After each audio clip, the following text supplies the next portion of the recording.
Hello friends, आज हम गणित शिक्षण में मूल्यांकन के कार्य, महत्व एवं प्रकार के बारे में जानेंगे। Functions, importance and type of evaluation.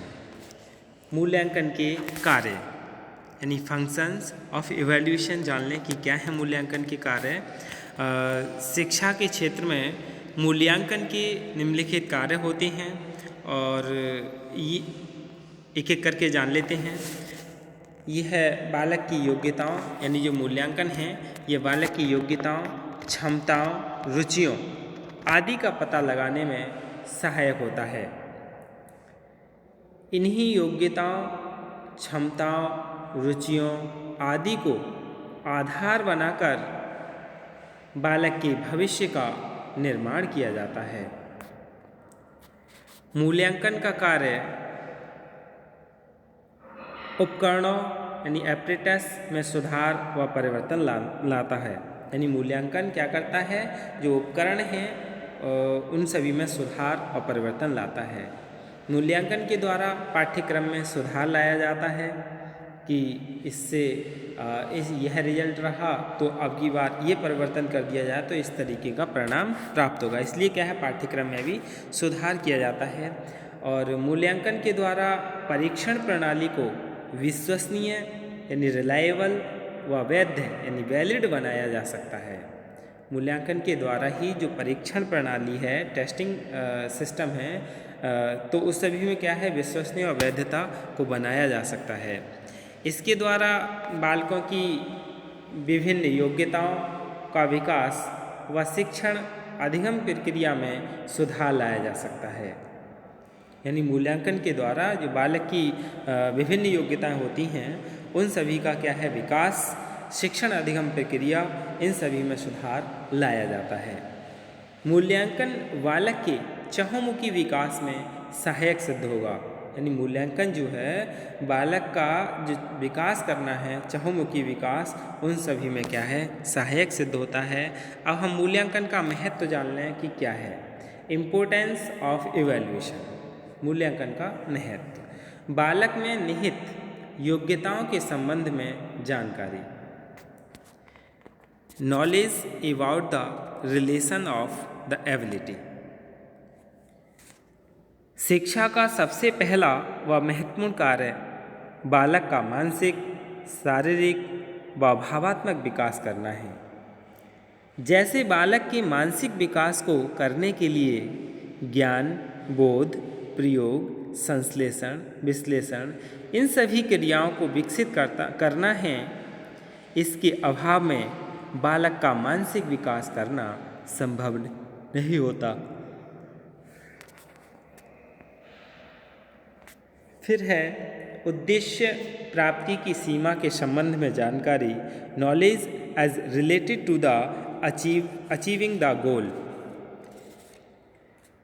मूल्यांकन के द्वारा ही उद्देश्य की प्राप्ति के संबंध में जानकारी प्राप्त होती है।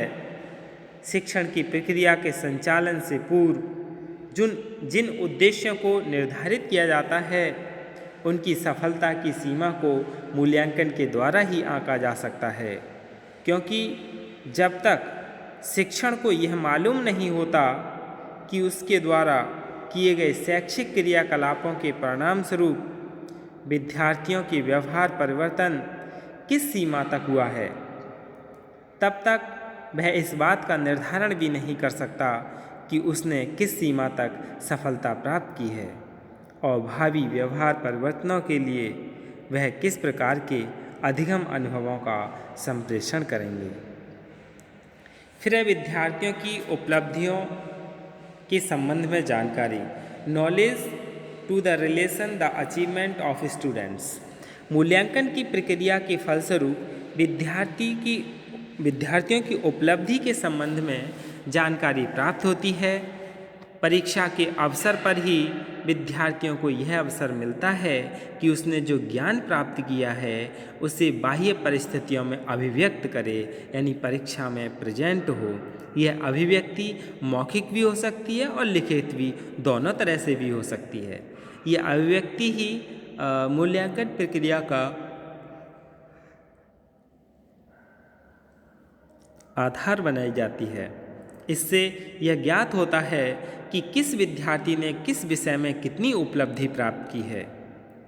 इसके बाद है प्रदत्त ज्ञान की सीमा ज्ञात करने के लिए, जो प्रदत्त ज्ञान है उसकी सीमा ज्ञात करने के लिए to know the knowledge of data in limits. ज्ञान की सीमा की जानकारी अत्यंत आवश्यक होती है।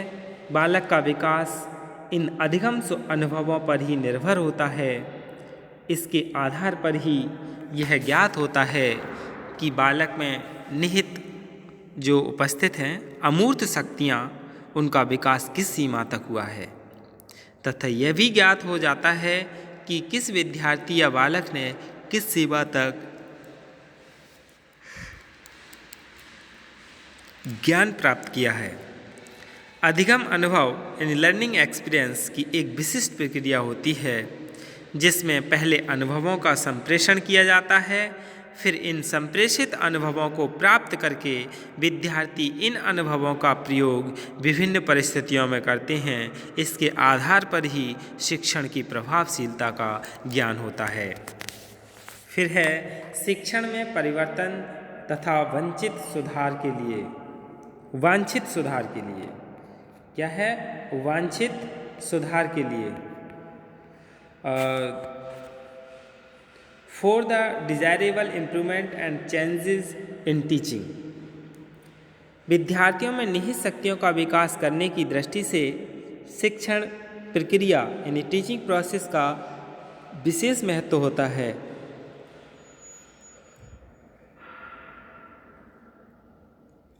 यदि टीचिंग अव्यवस्थित या अनियोजित रूप में किया जाता है तो स्वाभाविक रूप से निर्धारित उद्देश्यों को प्राप्त नहीं किया जा सकता है। इसलिए शिक्षण में अंगों को प्रभावी बनाना अनिवार्य होता है। मूल्यांकन के द्वारा इन अंगों की प्रभावशीलता के संबंध में जानकारी प्राप्त हो जाती है। यदि निर्धारित उद्देश्य प्राप्त हो जाते हैं तो ये मान लिया जाता है कि शिक्षण के विभिन्न अंग प्रभावपूर्ण हैं और उनमें किसी भी प्रकार के परिवर्तन की आवश्यकता नहीं है। लेकिन यदि उद्देश्य प्राप्त नहीं हो पाते हैं तो शिक्षण के सभी या आंशिक अंगों में वांछित परिवर्तन किए जाते हैं। उन्हें पुनः नियोजित, व्यवस्थित, समन्वित करके उनमें वांछित सुधार लाया जा सकता है। फिर है बालकों को प्रेरित करने तथा निर्देशन ज्ञात प्रदान करने के लिए to give the guidance and motivate the students.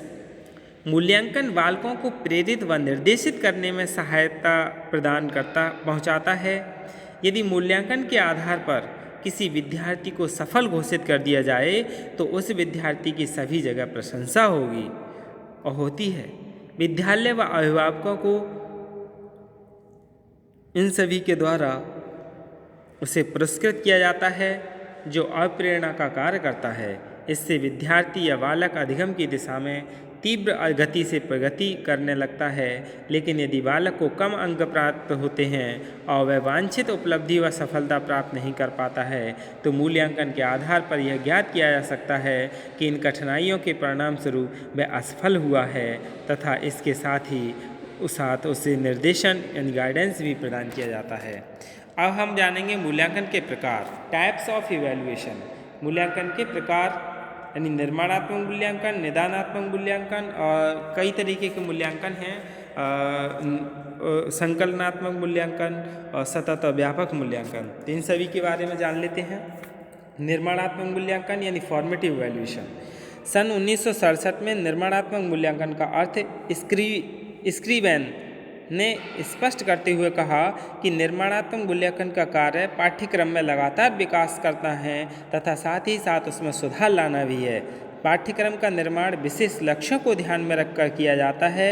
ये लक्ष्य समाज का शिक्षा द्वारा विकास तथा विद्यार्थियों की सर्वांगीण उन्नति करते हैं। निर्माणात्मक मूल्यांकन एक ऐसी प्रक्रिया है जो समय तथा स्थिति के अनुसार पाठ्यक्रम में परिवर्तन लाती है। फिर है निदानात्मक मूल्यांकन यानी डायग्नोस्टिक इवैल्यूएशन। इसके अंतर्गत विशिष्ट विषय वस्तु या अधिगम अनुभव के अर्जित ज्ञान की विशेषताओं या कमियों का मूल्यांकन किया जाता है। ऐसा मूल्यांकन जिसका प्रयोग किसी प्रकार के निदान के लिए किया जाए निदानात्मक मूल्यांकन कहलाता है। निदान का अर्थ है अधिगम संबंधी कठिनाइयों एवं कमियों के स्वरूप का निर्धारण करना। यानी diagnostic means determination of the nature of learning difficulties and deficiencies. यानी निदान के अंतर्गत अध्यापक द्वारा किसी विद्यार्थी या समूह की अधिगम संबंधी कठिनाइयों तथा व्यवहारगत समस्याओं की वास्तविक प्रकृति का तथा कारणों को ज्ञात किया जाता है। उसके अनुरूप उपचारात्मक कार्यक्रम को तैयार करके उनका पूर्णतः निदान किया जाता है। निदानात्मक मूल्यांकन के अंतर्गत व्यक्ति की जांच करने के बाद किसी एक या अधिक क्षेत्रों में उसकी विशेषताओं व कमियों को व्यक्त किया जाता है। फिर इसके बाद है संकल्पनात्मक मूल्यांकन यानी समेटिव इवैल्यूएशन। संकल्पनात्मक मूल्यांकन का संबंध पाठ्यक्रम का मूल्यांकन करना है। पाठ्यक्रम का निर्माण विशेष लक्ष्यों को ध्यान में रखकर किया जाता है। पाठ्यक्रम में सुधार के साथ साथ पाठ्यक्रम द्वारा निर्मित तथा प्रभावित विद्यार्थियों के मूल्यांकन की प्रक्रिया संकल्पनात्मक मूल्यांकन कहलाती है। इस प्रकार से संकल्पनात्मक मूल्यांकन का उद्देश्य पाठ्यक्रम में सुधार के परिणाम स्वरूप विद्यार्थी के मूल्यांकन में उनके सुधार लाना है। यानी जो FA1 SA1 होते हैं उसे ही संकल्पनात्मक मूल्यांकन बोला जाता है। इसके बाद है सतत तथा व्यापक मूल्यांकन यानी कंटिन्यूअस एंड कम्प्रिहेंसिव इवैल्यूएशन। शिक्षा आयोग 1964-66 के अनुसार मूल्यांकन एक निरंतर क्रिया है और शिक्षा प्रणाली का एक अभिन्न अंग है। मूल्यांकन का सीधा संबंध शिक्षा के उद्देश्य से होता है। विद्यार्थियों के अध्ययन और अध्यापकों की शिक्षण प्रणाली को प्रभावित करने में मूल्यांकन मुख्य भूमिका निभाते हैं। इस प्रकार मूल्यांकन केवल सफलता या असफलता की जांच के अलावा शिक्षा में सुधार भी करता है। मूल्यांकन द्वारा ऐसे प्रमाण एकत्र किए जाते हैं जिनसे यह प्रमाणित किया जा सके कि विद्यार्थियों का विकास वांछित दिशा यानी डिजायरेबल डायरेक्शन में हो रहा है। इसलिए मूल्यांकन प्रणाली दोष रहित तथा विश्वसनीय होनी चाहिए। यही क्या है मूल्यांकन का कार्य है और महत्व है। धन्यवाद।